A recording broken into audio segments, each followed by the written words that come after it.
Good morning, class. In the previous video, I had explained about the single duct variable air volume. This schematic was covered, and the calculations for temperature, humidity ratio, and the latent load, sensible load on cooling coil, the sensible load on preheat coil, the sensible load on reheat coil was calculated. Now, the very important comes up when we solve a question. There will be an iteration required, and I'll explain you the requirement of iteration in a while. But let's just start with the example. So what we are given,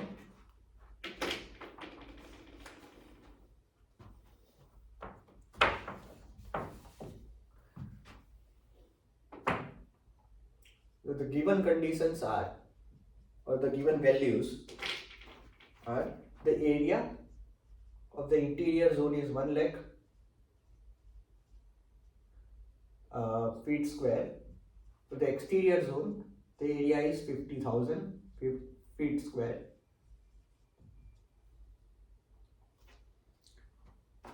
The TI, interior zone set point temperature, that's the comfort temperature which is over here, is 75 degree Fahrenheit, and for the exterior zone also it is 75 degree Fahrenheit.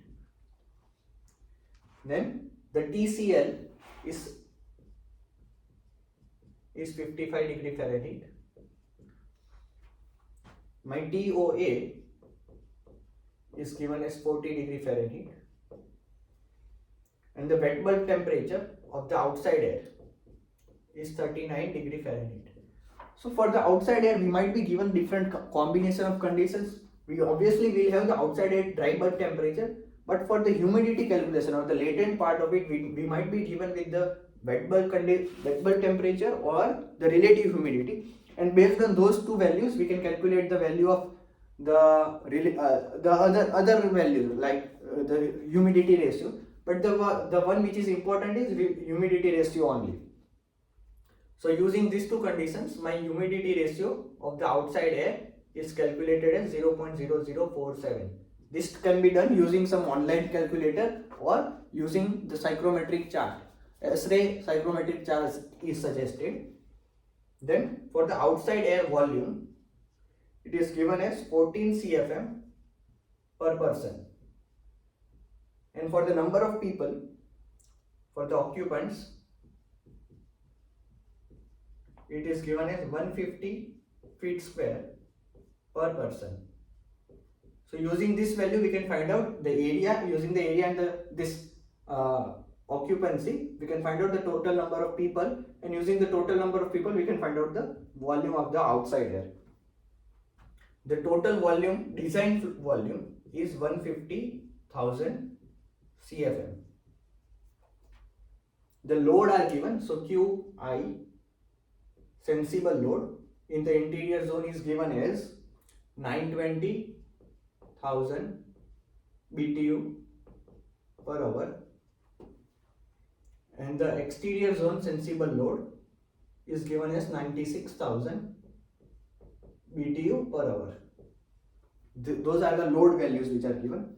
Additional specification will be, because it is a variable air volume, we want the minimum volume to be specified. For the interior zone, the minimum air volume is 40,000 CFM,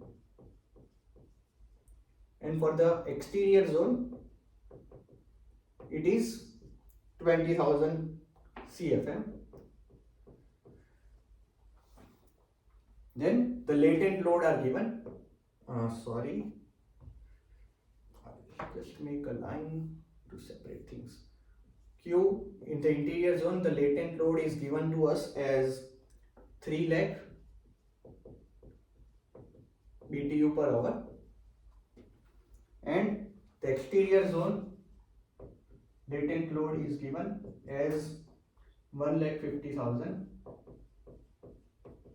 BTU per hour.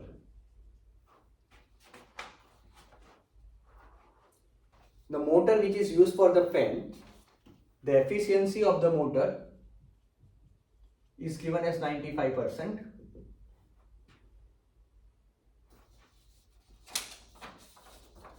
And there are some other conditions also. The wet bulb leaving condition is 55 degree Fahrenheit. The outside air minimum volume outside air minimum volume is 14,000 CFM.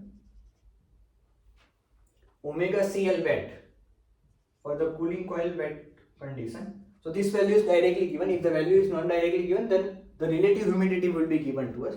Over here the value is given to be as 0.0083. As I said, that's the standard value. The return air, this return air heats are given to us. Return air in the interior zone is 50,000 BTU per hour, and return air exterior zone is given as 25,000 BTU per hour. Then for the motor, for the supply fan, the motor is using a power of 215 horsepower, which is equal to 160 kilowatts.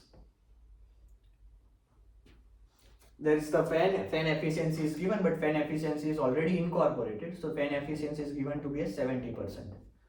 So that's the all the amount of data which is provided to us. Now we start making the calculations. So the first point of calculation is to find out the volume flow rate, the volume flow rate which is supplied to the zones, individual zones. So for the first zone, the volume flow rate will be equal to QSI upon 1.08 into Ti minus Ts. Now Ts value we do not know. We'll assume that delta TSF is 0 right now. We can assume it to be 1 or 2 degree Fahrenheit, 3 degree Fahrenheit also. I am assuming it to be 0. As I am assuming it to be 0, this Ts will be equal to 55 degree Fahrenheit, which is TCL. Now Vi comes out to be 42,600 CFM. You can do the calculations along with me, or you can pause the video and do the calculations. Similarly, Ve comes out to be 4,444 CFM. So we do the calculations.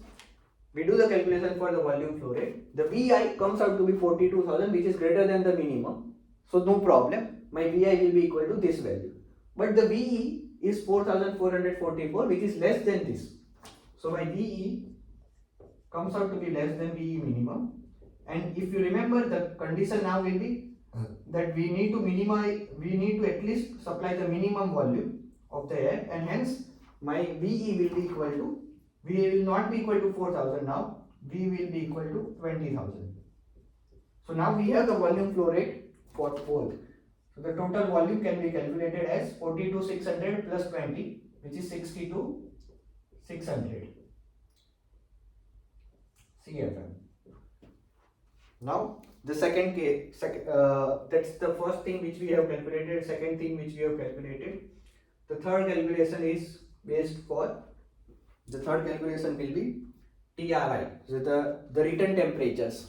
So the TRI will be equal to Ti plus QR reheat loads which are given divided by 1.08 into Vi.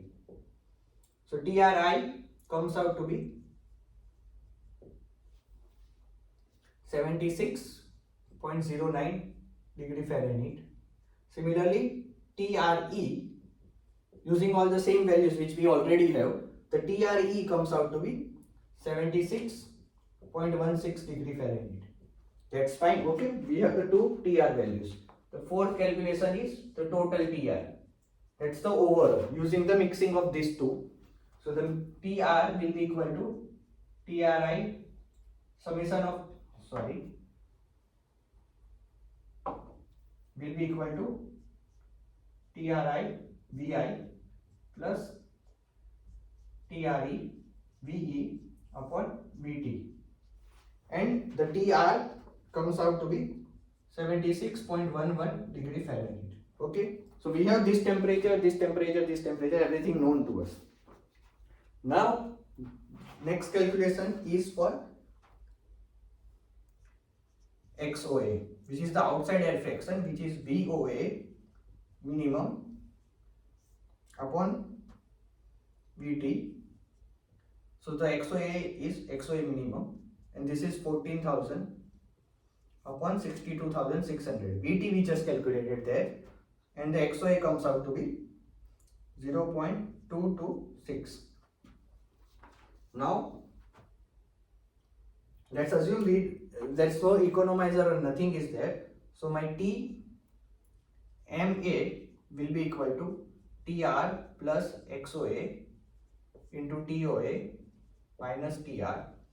We have all the values available now. So my TMA comes out to be 67.95 degree Fahrenheit. So we have the TMA value.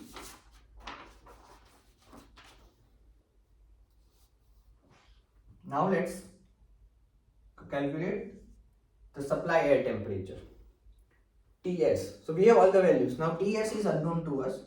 TS will be TCL. We assumed the TS earlier to be equal to TCL, but that was wrong. The delta TSF was missing. So the delta TSF part is over here. So this will be 55 plus the delta TSF is given by W dot upon 1.08 into V dot T. The power for the fan is known to us. So this is 55 plus 108. The 108 is coming because this is a fan which is having a part load ratio. There is a part load ratio. Part load ratio is defined by the ratio of the air which is supplied, which is 60 to 600, and the design volume. Design volume is given as 150. So we can use the formula for the part load ratio. So the work dot actual upon work dot of rated, it is rated for 150,000 CFM, but it is actually working at 62,000 CFM. This formula can be different for different kinds of fan. If there is a fan for variable frequency drive, or if there is inlet vane control, etc., we'll have different expressions, and using those expressions we can find out the W dot value. So the W dot rated is given to us as over here. Over here the expression will be there, which is a function of part load ratio, which I have calculated over here, and from that we can find out W dot. W dot is used over here, divided by 1.08 into V dot T, which is 62,600. That gives me the value as 56.6 degree Fahrenheit. So you can see, we assume that the TS value is equal to 55 earlier and calculated everything. Now the TS actually comes to be 56.6. So the calculations were obviously incorrect, partly incorrect. So what our job is to now do is, we use this value of TS, the new value of TS, and do the all calculations again. We'll do it in a while now, but let's continue with the process. As we move further, what we have all the temperatures now. So the seventh part is to find out the preheat coil load. Q dot preheat will be equal to 1.08 V dot T TPH minus TPHE. And since my TPH, that is T mixed air, which is calculated, is greater than 55, hence this value will be equal to 0. Then the next part is the sensible load. The sensible load for the cooling coil will be equal to 1.08 V dot T TCE minus TCL, and we have the values available. TCE value will be equal to the TPH value. TPH value is because the preheat coil is not operating now. TPH is equal to TPHE. TPHE is equal to TMA. So we have TMA and TCL value is 55. Based on that, the calculation gives us the value as 875,000 BTU per hour.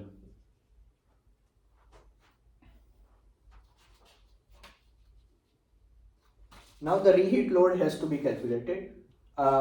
yeah, the reheat load has to be calculated.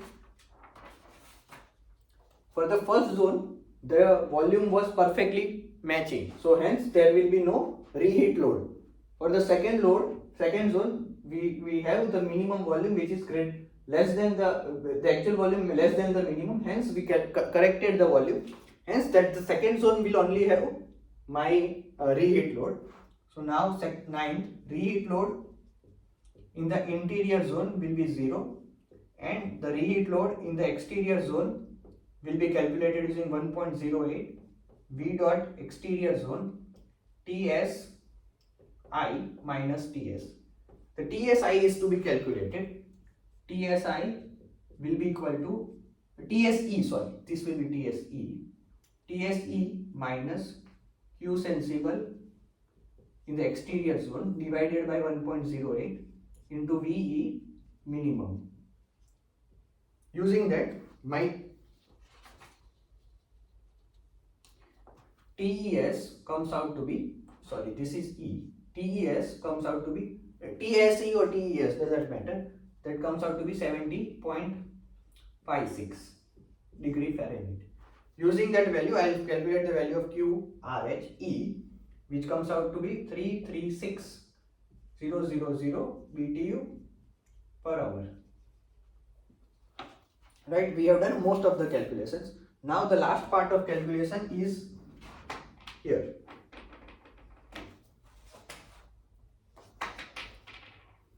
So all the sensible part calculation is done.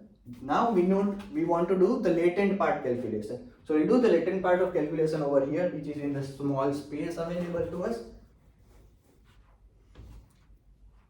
For the latent part calculation, we first start with omega r prime value, which is given as summation of Q latent for each of the zone divided by 4840 Vt plus omega CL watt, and the value comes out to be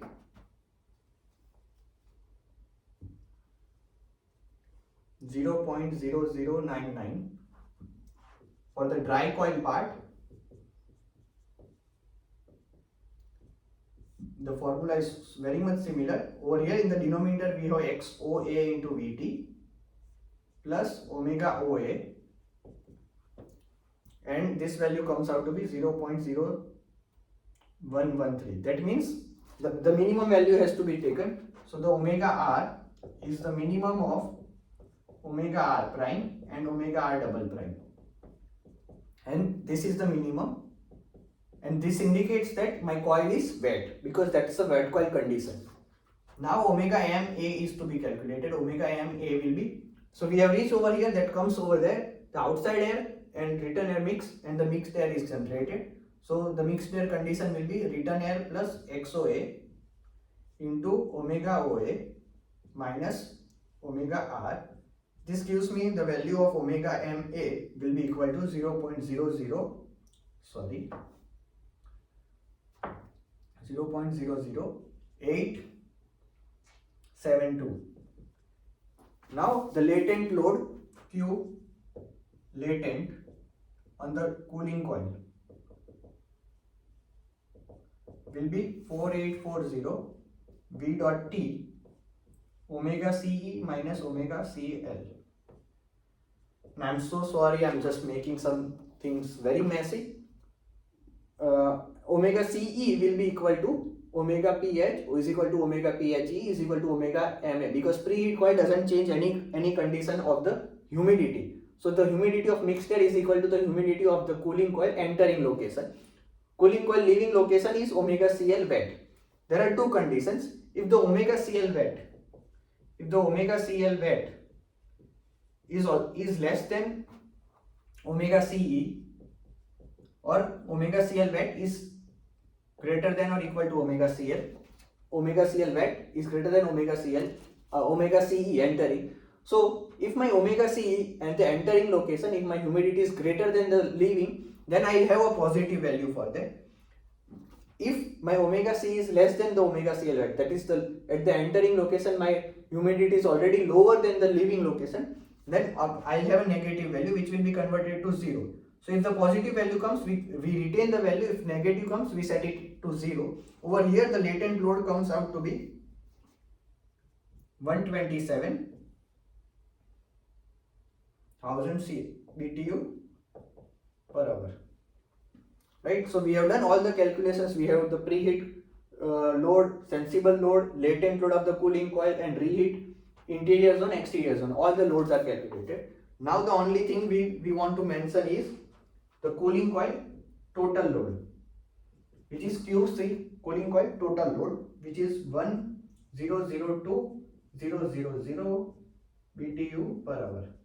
This is close to 1 mm BTU per hour.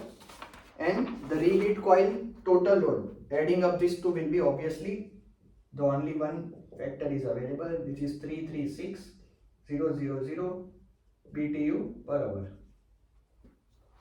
Right?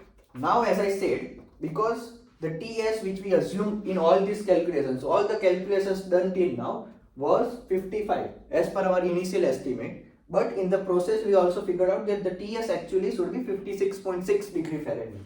So if we go on calculating the TS value, the new TSE value 56.6, my all calculations will be changed. I am doing all calculations again using the same formula. The only thing which changes now is TS value here. If I make the new TS value, my VI actually comes out to be 46,300 CFM. That is a small change, but still there is a change. So now my new VI value will be this much. So in all the calculations further which we will do now, the new VI value has to be used. And the new VE value comes out to be 4,830 CFM. So the new VE value is still less than the minimum which is specified. Hence again my VE will be 20,000. So my VT changes to 46,300 CFM plus 20,000, which is 66,300 CFM. Still, there will be some change because the VI has changed. VE has not changed, VI has changed.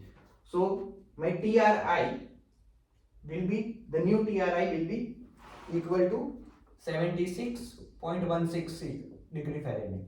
TRE doesn't change because the VE is still the same. Earlier also it was not fulfilling the condition, and since we change it to 20,000, again over here also it is not fulfilling the condition, we change it to 20,000. So VE is still the 20,000. So TRE remains the same.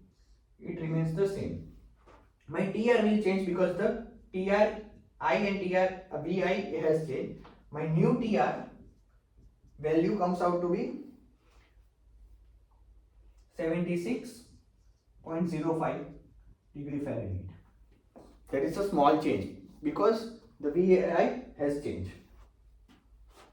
Now again, the fifth point after the fourth we calculated was XOA. The XOA minimum over here in the denominator, the 62,600 has changed to 66,300, and hence my XOA changes to 0.212. That is a small change.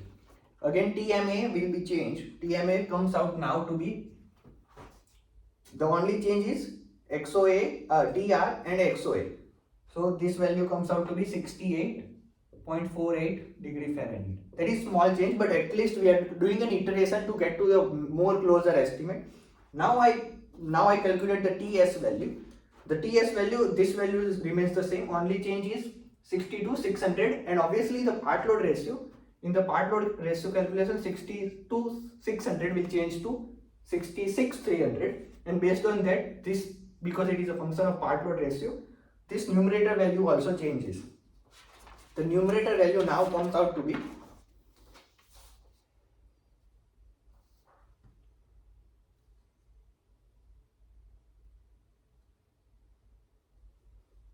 121,000. This is 66,300, and now my TS will be 55 plus new values, and my new TS is coming as 56.69 degree Fahrenheit.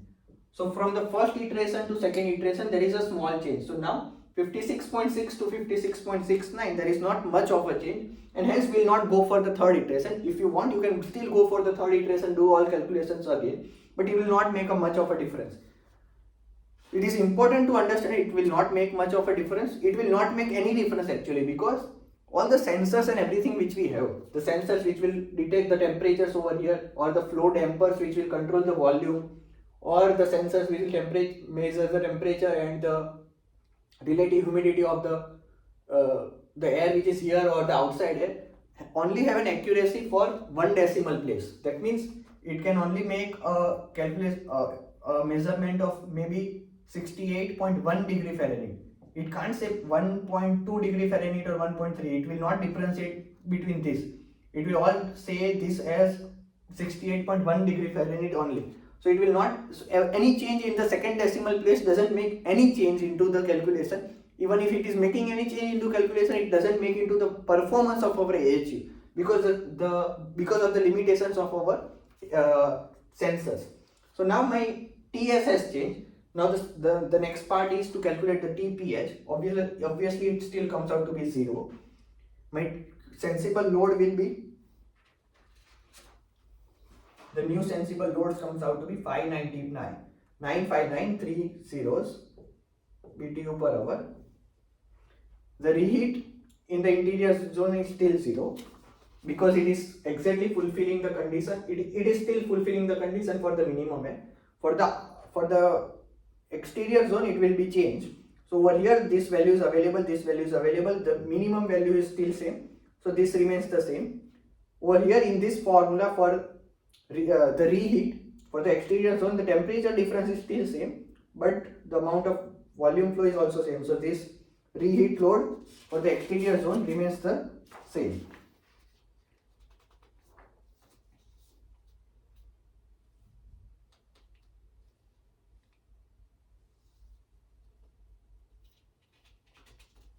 Sorry, I made a small error over there.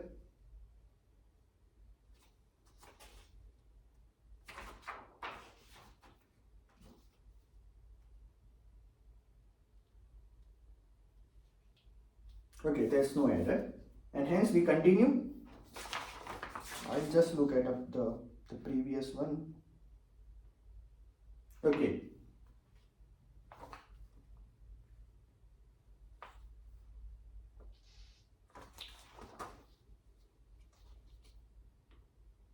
Yeah, there is small change over here. The supply temperature will be changed.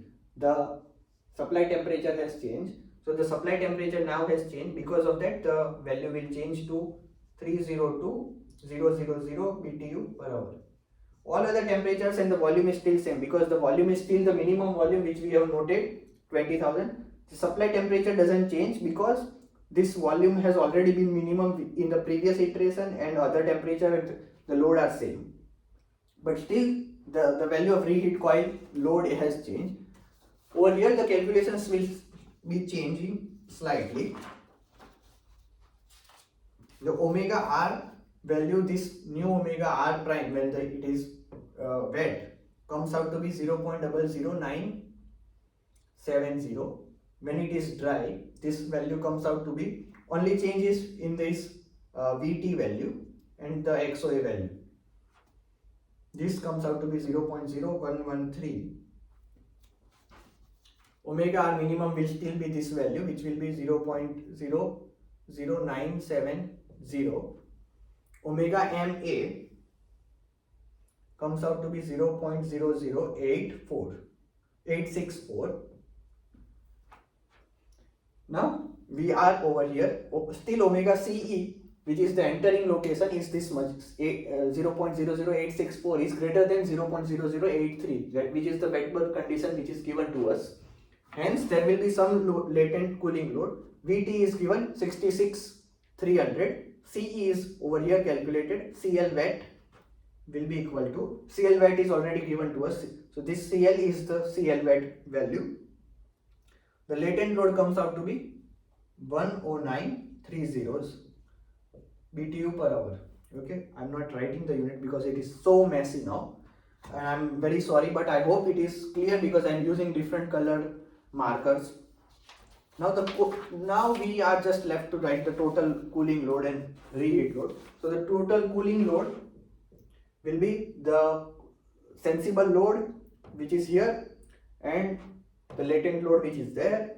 It is 1068000 and the reheat coil load is this plus 0, which is 30230 BTU per hour.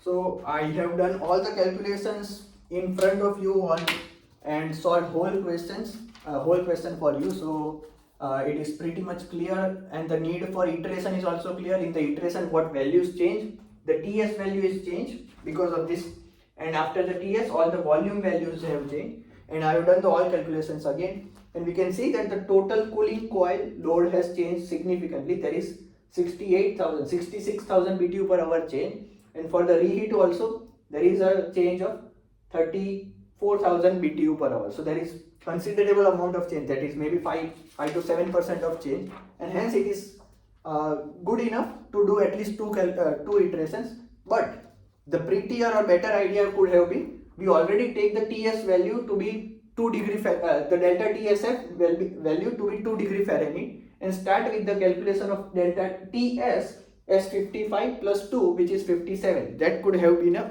more better estimate for us. So I hope it is clear to you. Thank you. If you have any queries, do let me know.